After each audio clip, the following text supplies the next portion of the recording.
My name is Thomas P. Gilson. I am the medical examiner from Cuyahoga County as well as the crime laboratory director, and I thank you for allowing me to be here to speak on this critical subject.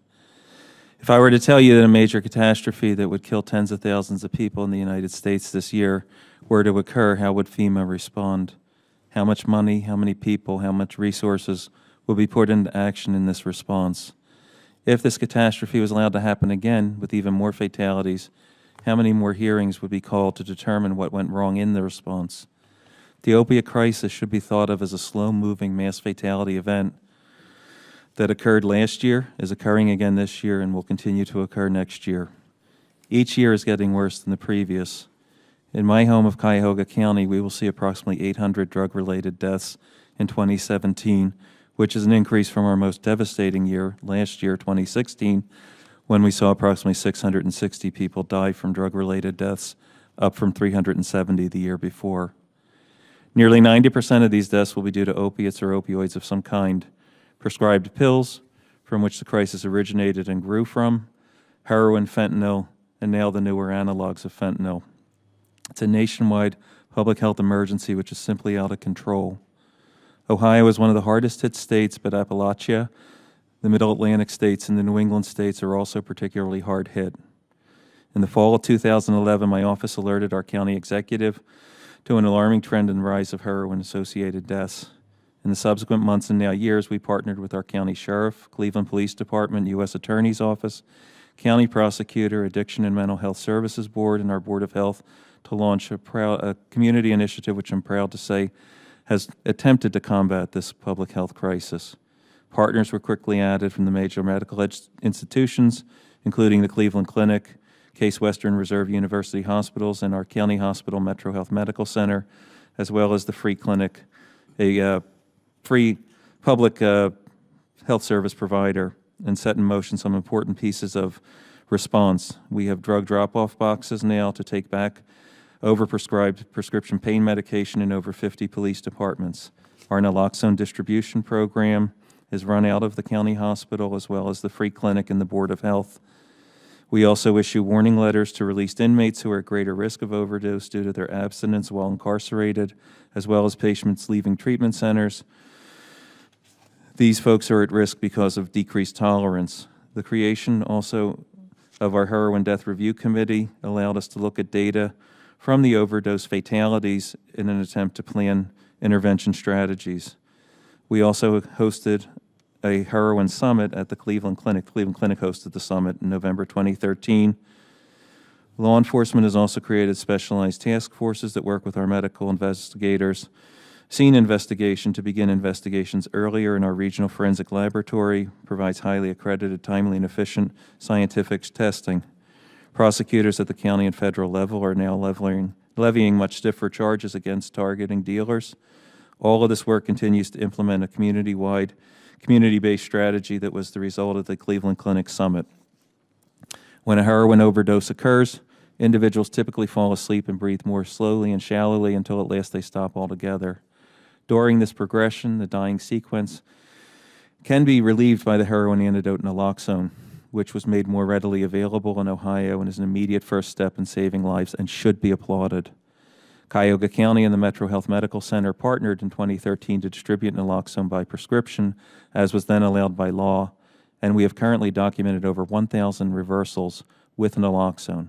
Police departments in a pilot program started in 2014, but ramped up in earnest last year, have documented another 300 reversals. These 1,300 individuals did not have to make a final trip to my office. The introduction of fentanyl and even more potent analogs like carfentanil, which is initially seen in Akron and then subsequently in our jurisdiction, is a large animal tranquilizer, has diminished the efficacy of naloxone.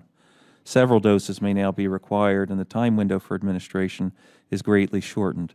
This is a fundamental reason for the catastrophic mortality rise in 2016. Research conducted at the medical examiner's office in my county, in collaboration with medical, law enforcement, and forensic partners, indicates that nearly 600 people died of heroin overdoses between 2012 and 2014. Some promising intervention points should be considered. At least 72% of all of these overdoses had been prescribed a controlled substance within 2 years of their death, and over 50% for opioids. Several of these people were doctor shopping, and with the mandatory implementation of a prescription drug monitoring program, ORS in our state, we are now moving in a positive direction to reduce this as an entryway, ideally for people to go into the illicit drug market. A final example of how the valuable information can be gleaned from death certificate and death review data is the fact that many of the individuals who came to my office had been in contact with the legal system and/or drug and alcohol treatment programs. There's a tremendous need for education, and these opportunities are needed to maximize us for messaging, but it's naive to think that education and messaging would be effective if we don't adequately address the need for treatment options once the message has been delivered. People can recover from drug addiction with adequate support. While data and information are critical in helping to determine effective strategies, it has been particularly inspiring to see the sense of community in Cuyahoga County that has brought treatment, prevention, law enforcement, prosecution, and medical examiners like myself together for a single purpose, which is to save lives. At the same time, however, our local resources have been stretched to the point of exhaustion. The death investigation system and the local forensic laboratories are facing double-digit caseload increases annually, personnel shortages, equipment problems, and increasingly complex processes to support the fight, especially now with the fentanyl analogs entering our country. While we've interacted successfully with federal partners, it's clear that the supply and delivery of the drugs to our communities continues nearly unabated, and treatment options, as I mentioned, are severely limited. Our communities added millions of dollars to this effort in the past several years. Our estimates are that there are enough people in my county to fill our football stadium every year, and that approximately a sufficient number of people to fill our basketball arena transition over from the use of prescription opioids to heroin and fentanyl. That used to be largely a Caucasian majority of upwards of 85% of victims. However, this is changing now, and it seems almost with purposeful intent. Cocaine is now being mixed into the fentanyl distribution and the analogs of fentanyl in an effort to introduce these drugs into the African American community. Cocaine had been the only drug that victims in our community were predominantly African American. That has changed since the introduction of cocaine into that supply distribution. And it is also of note that we have a rising percentage of African American deaths in our drug overdose crisis. The strategies to combat this crisis are not a matter of innovative creation, but of sheer will, cooperation, and adequate resources. The will and cooperation I feel I see already in my county, but the resources at a local level are depleted and overwhelmed. Treatment beds need to be opened and adequately funded. Our county executive, in cooperation with our mayor and local alcohol and drug board, has created an additional funding for treatment. The IMD exclusion, which limits the number of treatment beds to 16 for a substance abuse treatment facility, needs to be lifted, and I salute the bill currently offered by you, Chairman Portman, as well as your Ohio colleague, Senator Brown, that will more than double the number of available beds. Interdiction agreements with China, Mexico, and Canada need to be strengthened, and delivery of these substances through the U.S. Postal Service and other delivery services needs to be squeezed off. I appreciate your co-sponsorship of Senate Bill 708 to this purpose. Further, there's a national crisis, and I'm sorry to go over time, but to add this, there's a national crisis in my field in death investigation. My field of specialty, forensic pathology, is in dire need. There are less than 500 board-certified full-time forensic pathologists practicing in the United States. Currently, on my professional organization's website, 28 offices are seeking to hire additional forensic pathologists.